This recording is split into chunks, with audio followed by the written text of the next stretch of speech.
Thanks to Shopify for supporting Future Hindsight. Shopify is a platform designed for anyone to sell anywhere, giving entrepreneurs like us the resources once reserved for big business. Sign up for a $1 per month trial period at shopify.com/hopeful, all lowercase.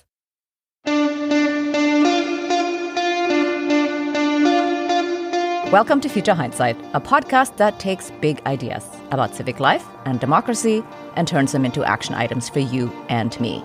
I'm Mila Atmos.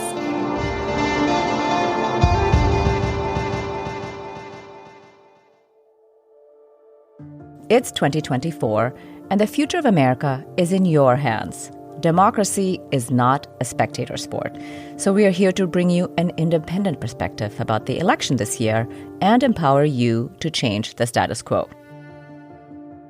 Gun violence and mass murders in America are so common now that we are inured by the horrifying facts whenever they occur, and that's shockingly often. Our calls to cure us of this scourge have been centered around public health, but this frame is clearly not strong enough because gun violence is not decreasing. And perversely, states and municipalities are increasingly passing open carry laws. I think everyday people understand that the debate about guns is part of the culture wars, and the fact that we're mocking politicians for offering the feeble words of thoughts and prayers in response to a massacre, and fully understanding that no change is in sight anytime soon, is proof positive that the current efforts are falling on deaf ears. We're long overdue to change the public discourse. Our guest today is Jonathan M. Metzl. He's the Frederick B. Rentschler, the second professor of Sociology and Psychiatry, and the director of the Department of Medicine, Health, and Society at Vanderbilt University. He's the award-winning author of Dying of Whiteness, How the Politics of Racial Resentment is Killing America's Heartland, and other books. His most recent is What We've Become, Living and Dying in a Country of Arms. Welcome, Jonathan, and thank you for joining us. Thanks so much. It's great to be here. So to begin, let's set the stage. You are a gun violence expert, and you've been studying it for a long time. We are in a moment where, and you cite this statistic in the book, American civilians own nearly 100 times as many firearms as the U.S. military and nearly 400 times as many as law enforcement. In fact, being a gun owner has become an identity. What does that say about American gun culture, and how has this culture shaped our society? Well, part of the story I tell in the book is what does that data mean for the soul of our society, that we have so expanded not just gun ownership, but also live with mass gun violence in a way that even 10 years ago, our whole country used to stop when we heard about a mass shooting. And now it's no less horrific, but we habituate it the way that soldiers in wartime do, for example. We, in part, live in a traumatized society that not only has normalized gun violence, but also guns as a means of everyday self-protection. We don't trust governments or other infrastructures that we may be used to. Gun safety in a way has been individualized. And when that happens, what we see is a dramatic expansion in the idea of who is a gun owner. You mentioned gun culture in your question, but there is no monolithic thing called gun culture. We're nearing 500 million civilian-owned firearms right now in this country. That's quite a bit more than one per person. And gun owners right now certainly are conservative, white people in the South, but the fastest growing groups of gun owners are Black Americans, for example, and Black women, and Jewish Americans ran out and bought a lot of firearms after the October 7th Hamas terror attacks, and people ran out and bought a bunch of guns during the pandemic when they were worried about chaos and civil society breaking down. And so, but I don't think public health has failed, but the narrative has not stopped this dramatic expansion in not just who owns a gun, but why people own guns in the first place.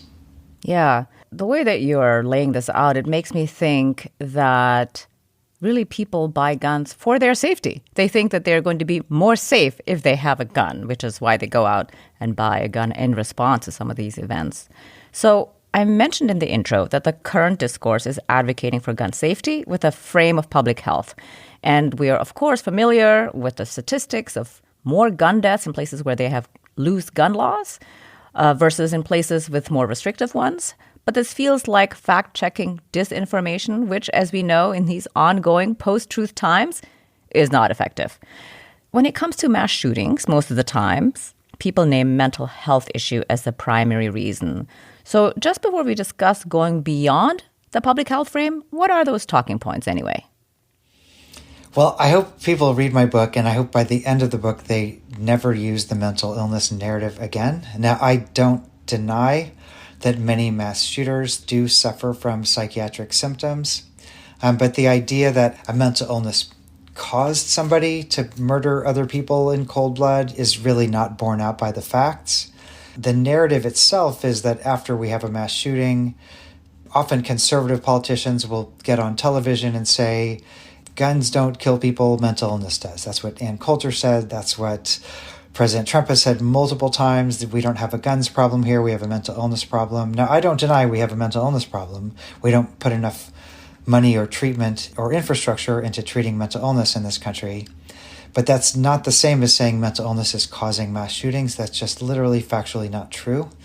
And so what I do in the book, in part, is to tell a story of a mass shooting committed by a clearly mentally ill person, the Nashville Waffle House mass shooting. The shooter was very clearly psychotic, and that was one of the 100 reasons why he committed a mass shooting. But as I tell the story, you start to see all the other 99 reasons that never make it as part of that story. Access to firearms, living in a state with loose gun laws, conservative ideology that told him that guns were a symbol of his manhood, past history of violence, substance use, all these other factors. And so that narrative blames a stigmatized group of people, those people with mental illness, and it deflects recognition of all the other factors that are involved. And I think the other important part of that story is that as an aggregate group, people with mental illness are much more likely to be the victims of violence, not the perpetrators of violence. And there is a much more dangerous group than people diagnosed with mental illness, and that's the sane. People who are not diagnosed with mental illness. Sane people are much more likely to shoot other people, and I have that story also in the book as well. Yeah. Well, let's go to the structural reasons first, because I think that makes it easier to understand how sane people end up doing these things. So let's dig into how we got here. Because public opinion, of course, by and large, is actually for gun safety, right? And against things like open carry. And actually, right before our interview today, my 20-year-old son sent me a reel on Instagram that said a majority of Gen Z wants to leave the U.S. And of those respondents of this survey, 60% of them cited gun violence as a reason. And one reason we have a lot of gun violence is that we have a lot of laws that are permissive. And also there's a culture about saying that it enhances your manhood and all that. So tell us a little bit about these interlocking structures that support and promote gun ownership. Right. It's really almost hard to imagine just how loose our gun laws have become in many places. And so really, where do you want to start? I could tell you that really before the 1990s and really before 2008, a Supreme Court case called the Heller decision, general knowledge, general sentiment, general legal precedent in this country was that guns were the domains of public safety officers or people actively in military units or things like that, or hunters. So we really had select criteria of people who even could own their own guns, let alone carry them in public. And in the aftermath of this really landmark case, the Heller decision in 2008, but more than that, all the cases that have followed, and most notably a Supreme Court case called the Bruin case a year and a half ago, we've had a dramatic erosion in the ability of states and towns and the country itself to limit who can own and carry a firearm. And so in the South, where I am, we have this kind of ridiculous reading of the Constitution. It's called constitutional carry. And the assumption there is that anybody can own a gun, buy a gun, 18 and older, without any permit, background check, training, et cetera, et cetera.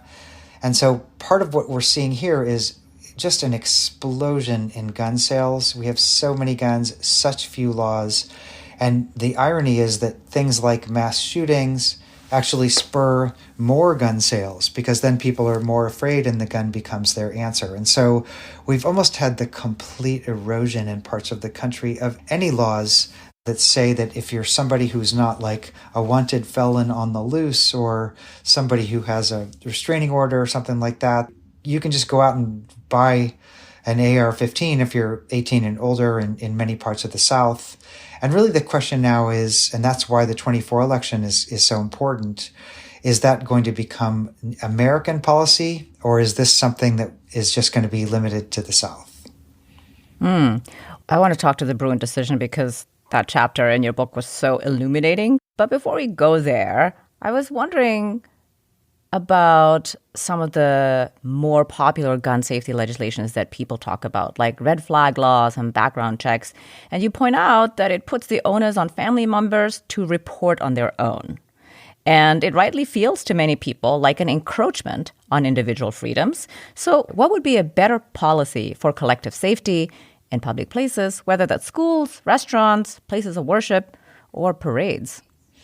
Well, wonderful question. Thank you. I think there are two parts of the answer, if you don't mind. The first part is that I don't take the absolute party line in this book. I think people who know my work are going to be very surprised by the argument because I'm quite critical of public health approaches for exactly what you're saying, which is not taking into account really the psychology of gun ownership. Many people in the South in particular own guns because they're afraid of government tyranny. And so the interventions that might make sense in Los Angeles or New York or Boston don't make sense in the South where most of the guns are. And so I'm quite critical of public health interventions like background checks and red flag laws, in part because I feel like we've overstated their effectiveness in terms of stopping many kinds of shootings, but also because they reinforce the stereotypes that many gun owners are afraid of. For example, when you do a background check, you're literally entering your name into a federal government database that runs your past priors through that database. And so people with concern about government surveillance are not going to want their name in that database, which is many gun owners. But also many black gun owners I interviewed, for example, said, yeah, I've been incarcerated or I've been stopped or I've been something.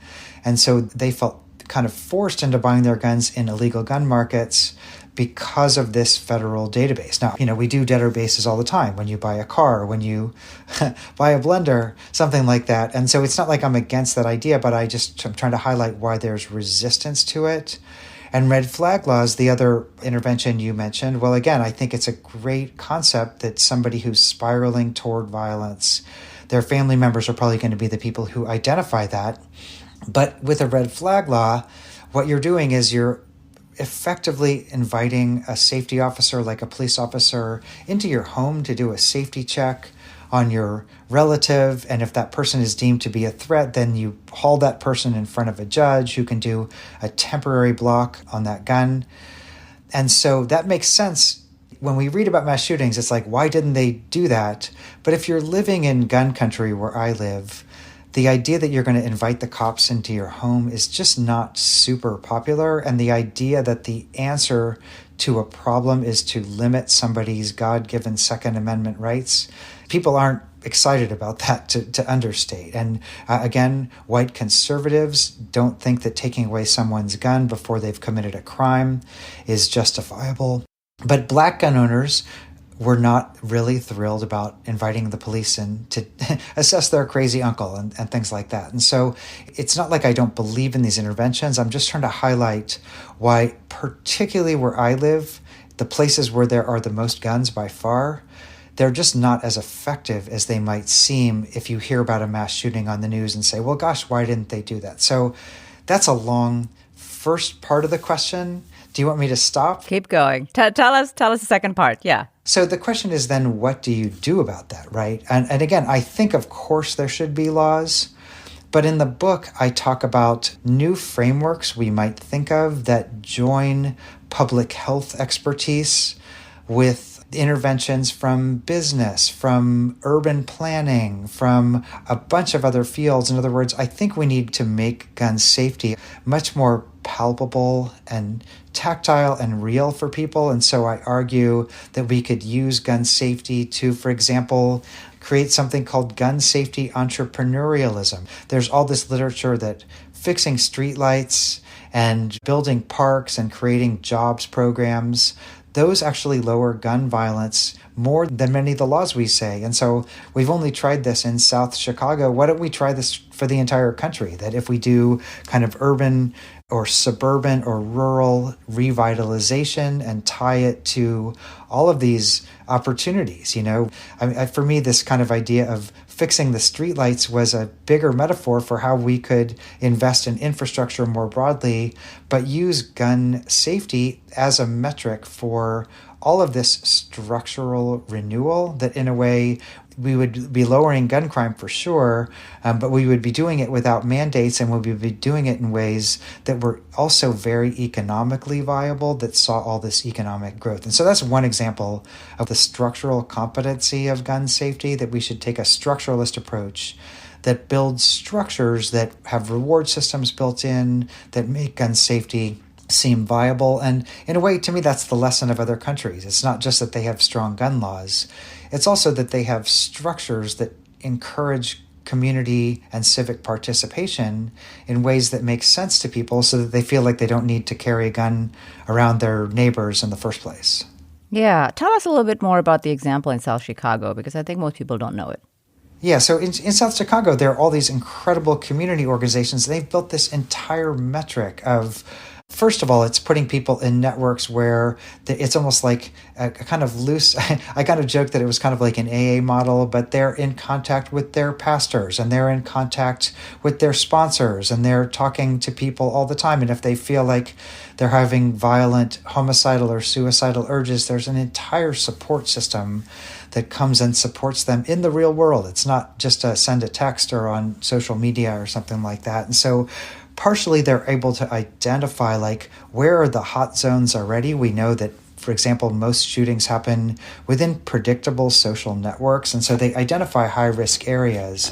Then they also partner with all of these civic and business organizations, bookstores and jobs programs and internet providers and supermarkets, and try to think like, how can we actually use this rhetoric to rebuild distressed neighborhoods? And what they see is, in many cases, a financial or economic turnaround of the neighborhoods themselves, which also lowers gun crime. And so the data is there about why civic engagement and infrastructure building work.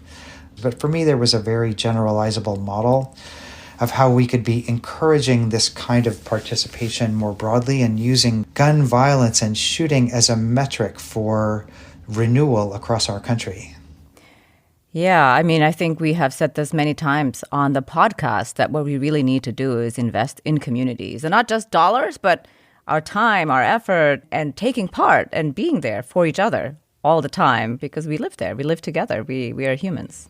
And also, it's a lot more cost effective to make distressed areas, but all areas, more economically vibrant than it is to pay massively high ER bills from gun trauma. Like, it's actually way cheaper and way more lucrative in the long run. So even if you're just an economist, doing it this way, to me, makes more sense. But again, it's also working against alienation. And I guess one other point to think about in this regard is that there are all these models. We have algorithms already of how do we get people to protect their health and work in communities. That's how health insurance premiums work, for example, and many other examples of algorithms that surround our life and reward people for working together to improve their health. And so it was mind-boggling that we hadn't really applied these in a structural way to gun violence.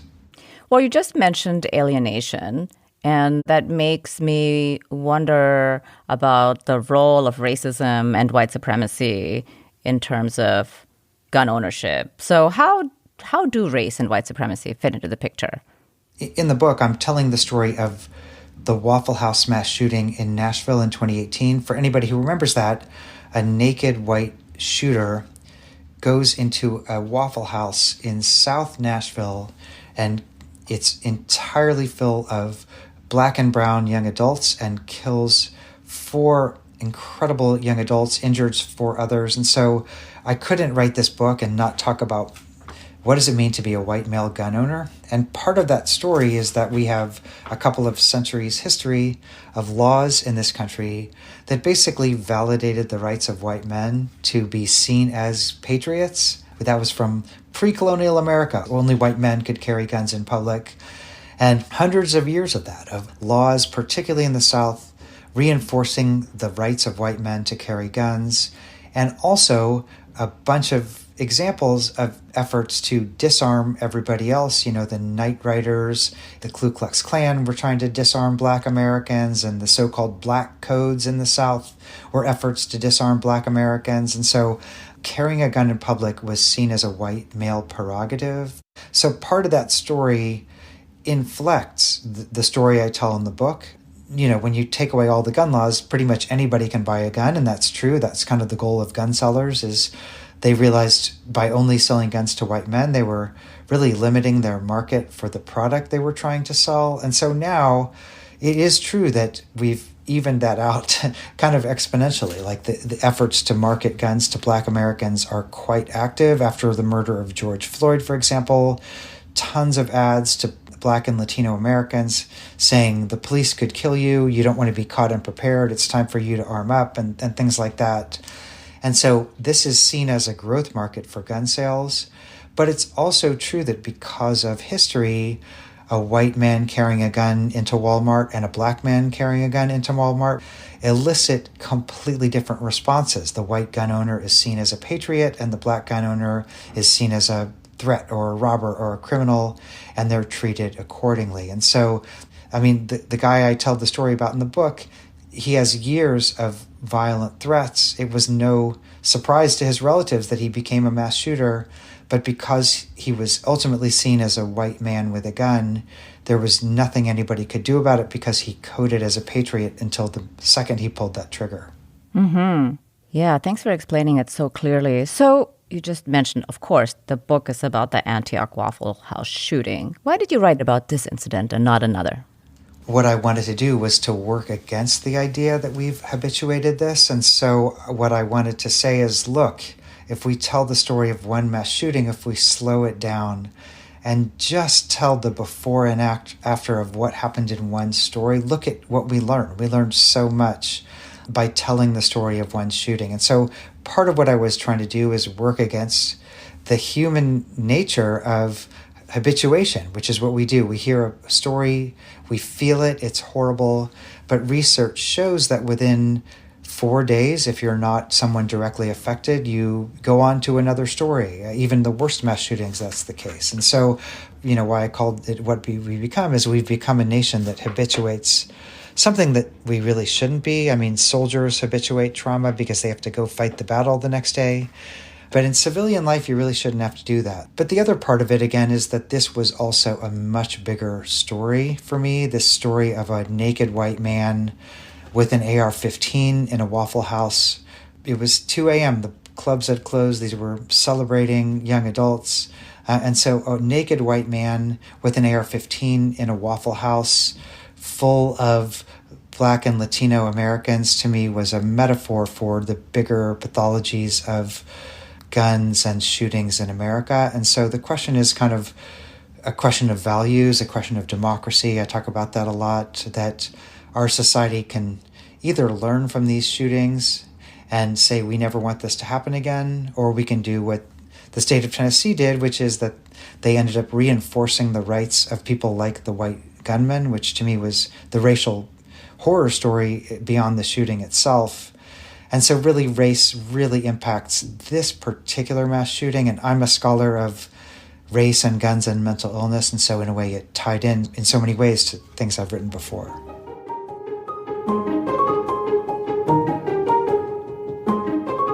We're taking a break to hear about our sponsor, Shopify. And we'll be back with Jonathan Metzl in a moment. But first, Sherlock and Watson, Phineas and Ferb. What about the perfect duo when it comes to growing your business? That's you and Shopify. Shopify is the global commerce platform that helps you sell at every stage of your business. From the launch your online shop stage to the first real-life store stage, all the way to the did we just hit 1 million orders stage? Shopify is there to help you grow. Whether you're selling custom stickers or offering original recipe books, Shopify helps you sell everywhere. You heard that right. From their all-in-one e-commerce platform to their in-person POS system, wherever and whatever you're selling, Shopify has got you covered. Shopify also helps you turn browsers into buyers with the internet's best converting checkout, 36% better on average compared to other leading commerce platforms. Sell more with less effort thanks to Shopify Magic, your AI-powered all-star. Shopify powers 10% of all e-commerce in the U.S. It's the global force behind Allbirds, Rothy's, and Brooklinen, and millions of other entrepreneurs of every size across 175 countries. Plus, Shopify's award-winning help is there to support your success every step of the way. Because businesses that grow with Shopify. What I love about Shopify is how no matter how big you want to grow, Shopify gives you everything you need to take control and take your business to the next level.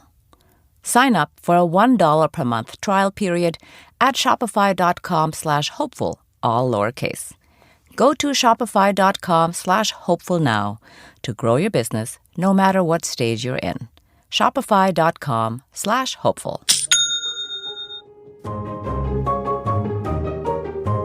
We also want to tell you about a podcast we think you'll enjoy called Home Interrupted. Climate change affects everyone, but it doesn't affect everyone equally. Immigrants often bear a unique burden due to climate change, but they're also leading the way with impactful solutions. Feet in Two Worlds, the news outlet and journalism training organization for immigrant voices, presents Home Interrupted.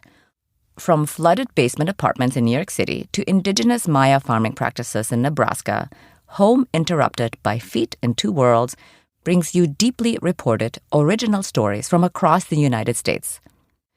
Episodes drop each week starting April 2nd. Find Home Interrupted by Feet in Two Worlds wherever you listen to podcasts. And now, let's return to my conversation with Jonathan Metzl. Well, you just mentioned democracy. We talked about elections. It's 2024. It turns out that gun owners are a super reliable voting bloc. To your point, in Tennessee, they made it easier for gun owners to own guns in the wake of this. On Super Tuesday, Congressman Tony Gonzalez of Texas, who also represents Uvalde, where the mass shooting at the Robb Elementary School resulted in the deaths of 19 children and 2 teachers, he did not win his primary outright, so he'll have to go to a runoff in May. And one of the reasons is because he voted for the bipartisan gun violence measure after that mass shooting and was challenged by a Second Amendment activist. So I feel like this is a perverse sense of accountability. I think we agree. And so the person who voted for gun safety legislation is potentially going to lose his seat. And most notably, another Texan, Beto O'Rourke, is deemed unelectable in Texas for saying, "We're coming for your AR-15s." I'm not sure why gun safety advocates are not a more reliable voting bloc. And I feel like one obvious reason is that being pro-gun safety legislation is simply not as sexy, as defending your freedom to carry. So if you were a politician, how would you be playing hardball politics against lax gun laws? Well, I think partially it's first to understand why is that the case. And just to put this in, I think, the most simplistic terms that I can, or clear terms that I can, to think about guns through the rhetoric of prevention, it seems universal, but it's not. Liberals think about guns in terms of the negative effects that guns can have on bodies. But I interview hundreds of conservatives in this book, and you'll see that they don't see guns that way. They see guns as power, as protection. And while we were successful as liberal public health people, for example, getting people to, for example, see cigarettes as health risks, you walk into a restaurant, if you smell a whiff of secondhand smoke, you are all over that person.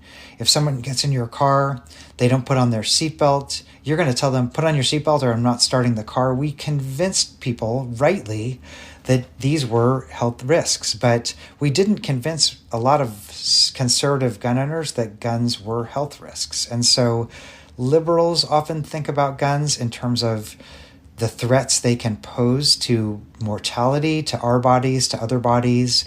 But the people who own the guns or who vote based on the guns, they see guns as symbols of power or of protection. It's not about a health risk for them. And so if you're voting based on guns, it probably means that you see your gun as your protector, and any language of casting it as a risk is just not how you see the weapon. Part of what I would do is to think about, are there power rhetorics? I mean, are there other ways? I'm kind of slow to answer here because I don't want to give oh my God, here's exactly what these politicians exactly should do.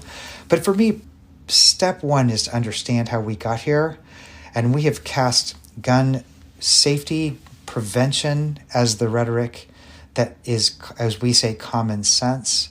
And I think it's just step one to realize why that is not common sense to a lot of people who are voting based on guns, who see guns, again, as their symbols of power. Mm-hmm. Well, you just mentioned that you talk a lot of conservatives who own guns, and to them, this is not common sense at all. And of course, you argue that we need a new unifying narrative to counter the master narrative by the NRA that implies that gun ownership protects people and places. So when you talk to these gun owners, what are things that make their eyes shift? Something that you think gun owners can embrace about having fewer guns, at least in public spaces? Well, even the way you asked that question, I don't think I would be able to convince people of having fewer guns. So it's just interesting for me when I do my interviews, for example, if I ask them, what could we do to get you to have fewer guns? I am outing myself as somebody who's not on their side. Well, let me rephrase. Well, I'll give you a counterexample just to put this in context, which I thought was pretty interesting. I've been doing this a long time and in a lot of different venues, but one is that we hosted an art exhibition in downtown Nashville about guns and gun trauma to get people to kind of come together to talk about art. And so it was guns and art. And we had 45 pieces, and maybe 42, I would say, were either about gun trauma or gun violence, or we have too many guns, or gun safety, or the power of gun control politics. And then we had 3 that were people who loved their guns, and they painted their AR-15 in very vivid color. And I was standing in front of one of those pieces with the artist, and he said, "Do you find my work beautiful?" And I said, "Well, yeah, actually it has a certain beauty." I mean, he had painted almost an Andy Warhol AR-15 with lots of colors. It was quite arresting and powerful. And I said, yeah, it actually catches my attention a lot. And he said, "Does it make you want to carry an AR-15? And I said, well, no, actually, it doesn't. It's just beautiful art, but it doesn't make me want to carry an AR-15. And he said, well, what piece of art would make you want to carry an AR-15? And I said, there's probably none, to be honest. I mean, unless I was actively living in a war zone, there's probably no art that would convince me to carry an AR-15 in my daily life. And he said, well, how do you think I feel every time all these liberals come to me and say, well, doesn't this story or this shooting or this news make you want to give up your gun? It's nothing. There's nothing you can say to me because my gun is my identity. It's my sense of beauty and power. This is how I feel about my gun. And it's similar to you. I just thought it was such an interesting story because I guess now when I do my interviews, I flip the narrative on my head a lot of times and I'll say, what could this person say to me to get me to change my politics? And it's really hard, right? Because gun politics are deeply seated in identity. And the things we're asking conservatives to do a lot of time abut their identity. And so for me, it was just this really eye-opening moment about maybe the answer here is not about talking to people about their identity. It's building structures that reward cooperation and disincentivize competition in ways that we could solve this problem without having to try to ask people to change their identity. Now, I understand that we are facing an issue, which is we just have an awful lot of guns in circulation, but I do think it's important to remember It took the NRA 40 years to get here. And as much as I know we're all thinking about 24 right now, it's also true that this is a long game. And so changing those structures is going to take a long time to reverse. You're absolutely right. We're not going to succeed at asking people to change their identity. I feel also very strongly, and I say this all the time, that you're not going to change people's political beliefs. It's like asking them to change religion. It's incredibly difficult, and you're going to waste a lot of time there without success. But you also just mentioned the NRA and their long game. So they are clearly a big part of how we got here in radicalizing, really, gun owners and by extension, America at large. And I've been wondering what the end goal is here for the NRA, because it seems to me that it can't just be about selling more guns. And one logical conclusion in my mind is that the aims are to destabilize American democracy, which sounds super dramatic. But what do you think?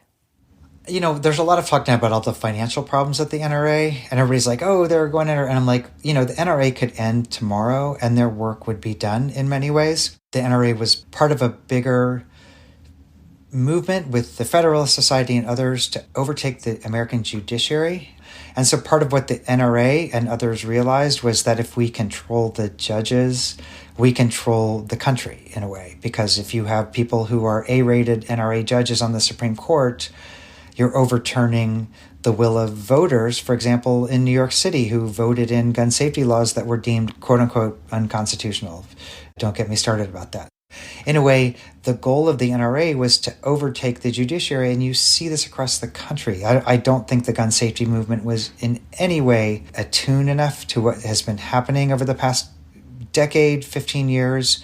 I mean, in Alabama, I think it was, a 35-year-old lawyer with no trial experience, zero, became a lifetime federal judge solely based on his belief that there should be no gun laws, and he was an avid NRA supporter. We've got people like this in lifetime appointments in major courts all across the country. And so part of the story of reversing the NRA is going to be to overturn just the effect they've had on the judiciary. It's not just about like gun laws for every day, it's about the power. And part of why that is because those judges, they don't just hear gun cases. They hear cases about free speech, about voting rights, about women's reproductive choice, about all these other factors. And so these quote-unquote NRA judges who were put in place based on this particular litmus test are also now impacting democracy in all of these other ways. And so to kind of take back the country, if you want to use that language,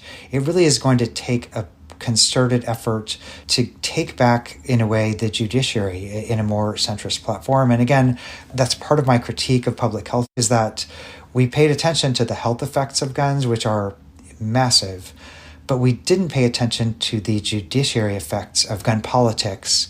And in a way, that was a blind spot for us until it was too late. Part of the story is not so much to end democracy, it's to reframe the entire country through this very conservative lens. It was very useful to have an organization that was so powerful. And then, of course, it links to money they get from Russia, for example, and all these other international movements. And so it's not just in the United States. Well, speaking of the judiciary and long-term goals, you end your book with the Supreme Court's Bruen decision, and I was struck that you cited the transcript of Justice Alito verbatim. It was incredibly illuminating. I had not read it before. So for the benefit of the audience, what exactly is the Bruen decision, and what are the long-term repercussions for all of us, not just in New York?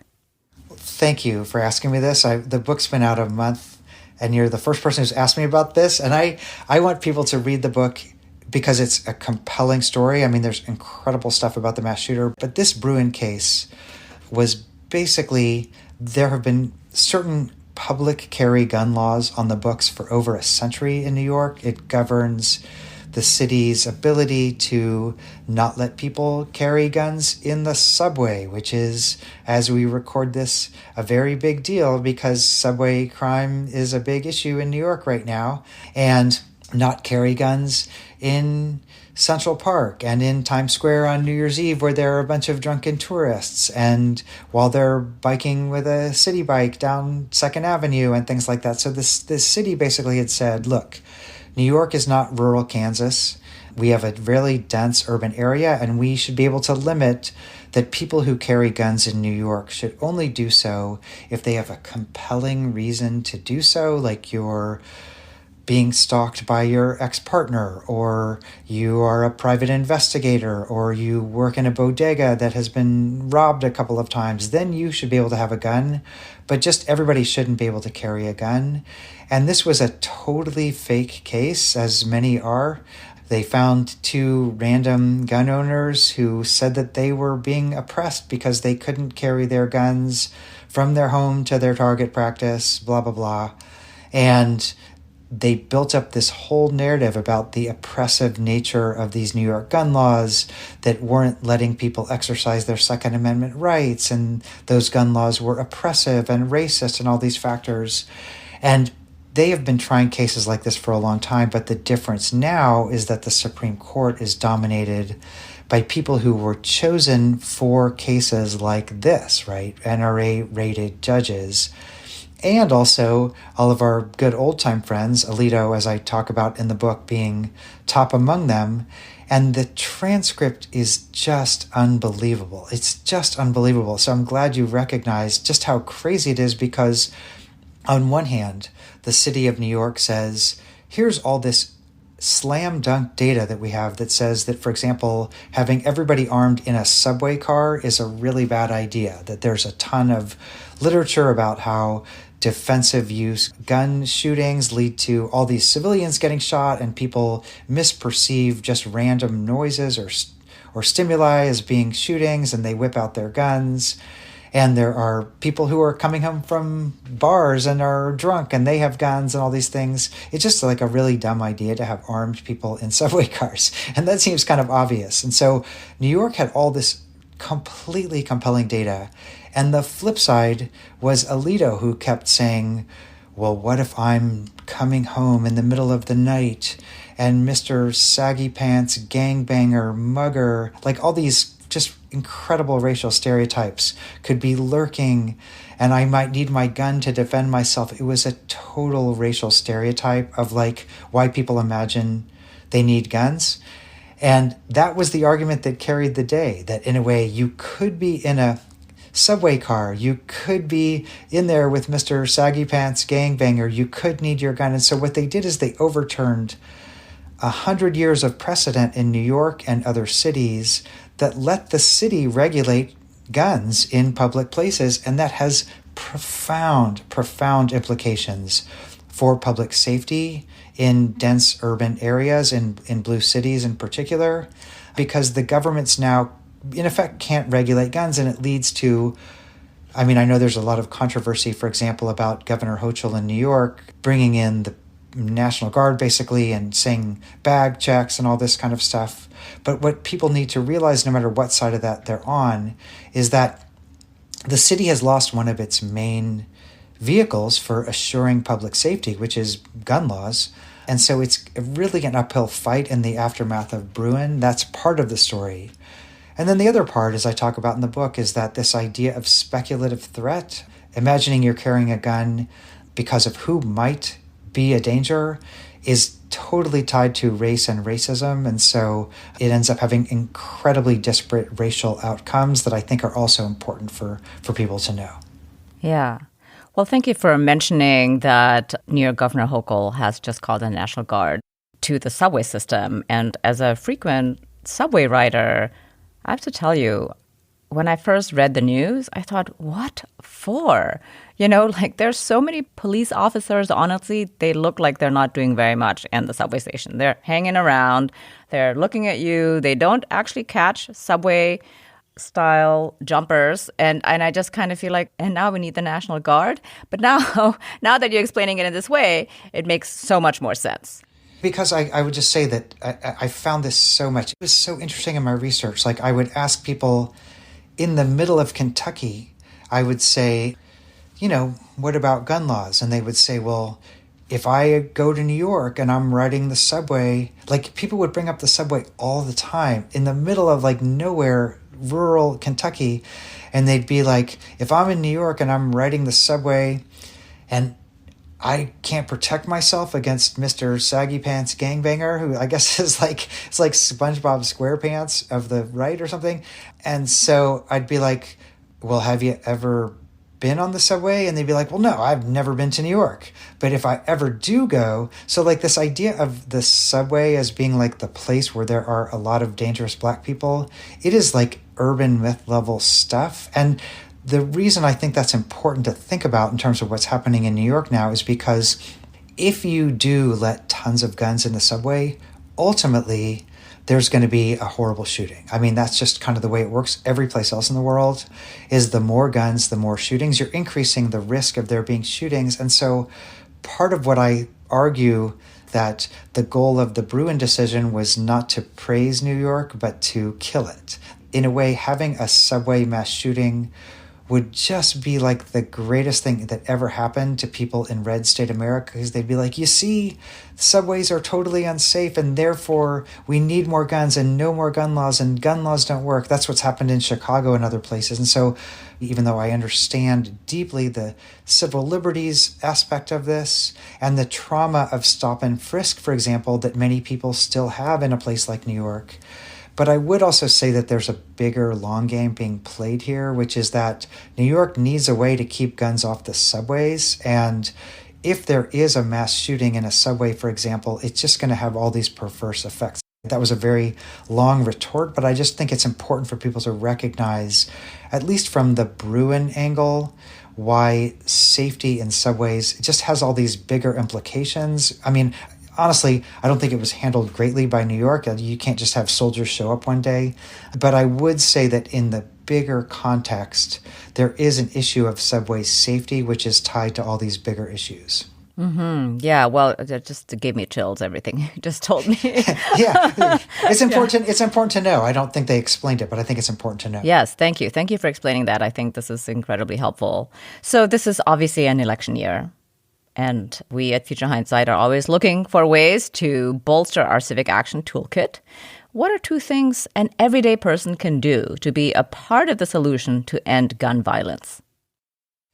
Well, I think first is to educate people how much elections have consequences. In other words, having 3 new NRA judges on the Supreme Court radically changes not just life, but civil liberties in places across the country, including New York City, but other places. And I think another 4 years of Trump overturning the judiciary with these particular judges, it'll change life to almost ways that are unrecognizable. And I think that's true for guns. It's also true for civil liberties. And so people are arguing about a bunch of reasons about why they are or aren't voting. And somebody told me the other day, well, it doesn't matter if Trump or Biden wins. Now, I'm obviously giving you an answer that's very partisan, but hey, I'm partisan. I don't think people fully recognize the implications for civil liberties of who wins this election. In Tennessee, where I am, we have a gerrymandered red state control, and they've just made protesting on government property a felony. So if you don't have a permit to go protest against a mass shooting, for example, you can go to federal prison for 10 to 13 years now or something like that. And so that's kind of what's coming, right? Judges and legislators really matter. And so the implications of this election for civil liberties are so dramatic and they're so hidden by all the other stuff we're arguing for. So I just think educating people about judges should be reason number 1 and reason number 2. I think those are both the reasons, because I just think that in a way, if that's not the driving force for people voting, not sitting this out, our great-great-great-grandchildren are going to be trying to fight back for liberties that we take for granted right now. And I really think that that's kind of what's at stake. Hear, hear. So here's my last question. Looking into the future, what makes you hopeful?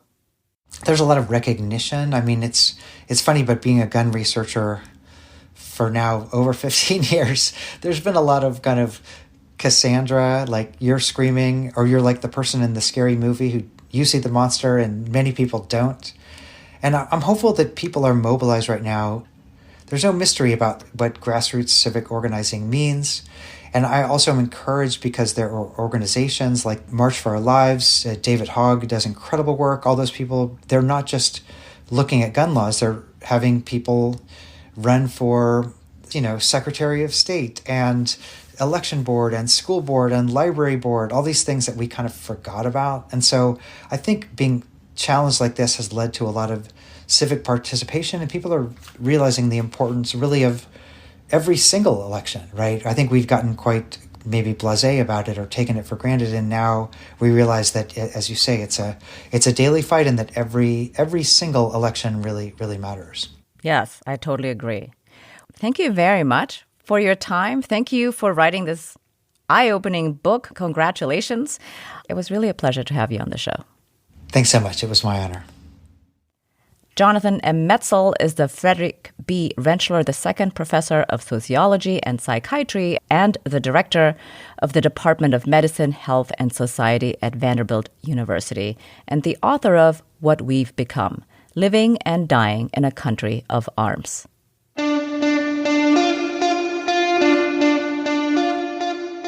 Next week on Future Hindsight, we're joined by Aaron Reichlin-Melnick.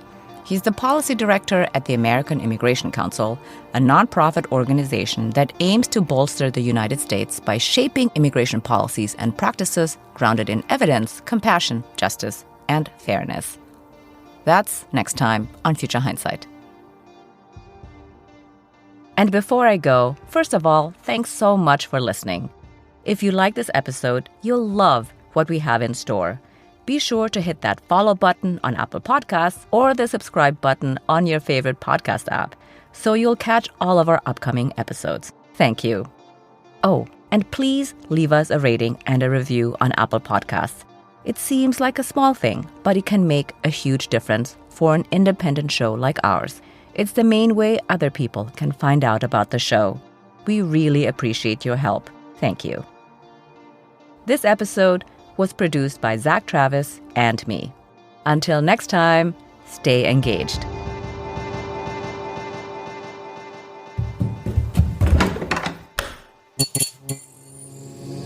This podcast is part of the Democracy Group,